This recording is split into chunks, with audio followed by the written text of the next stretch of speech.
மகிழ்ச்சியான வணக்கம். இன்னைக்கு நம்ம எங்கே இருக்கோம்?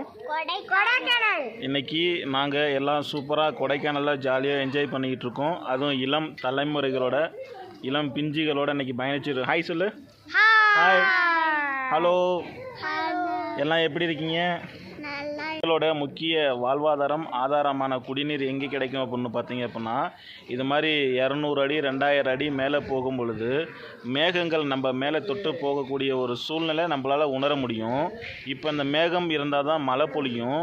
அப்போ அந்த மழையை ஏற்படுத்துறதுக்கான சூழ்நிலை எது அப்படின்னா இந்த மலை தான். இந்த மலைகள் என்ன பண்ணும் அப்படின்னா, இந்த பச்சை பசேர்னு இருக்குதா, இந்த பச்சை பசேர்னு இருக்கக்கூடிய மரங்கள், இலைகள், செடிகள், கொடிகள்லாம் மேகத்தை அறுவடை பண்ணும். இந்த மேகத்தை அறுவடை பண்ணும் பொழுது அந்த மேகத்தில் இருந்து தான் நம்மளுக்கு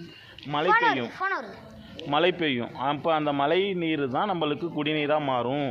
அப்போது நம்மளோட வாழ்க்கை முடிய போகுது அப்படின்னா நம்ம இந்த மலையை அழிக்கலாம். ஆனால் இது மாதிரியான தலைமுறைகள் வாழணும் அப்படின்னா மழை வேணும். மழை இருந்தால் தான் குடிநீருக்கான மழை பெய்யும். அந்த குடிநீர் இருந்தால் தான் நம்ம வாழ முடியும், வளர முடியும். ஓகேவா? நன்றி சொல்லுங்கள். நன்றி.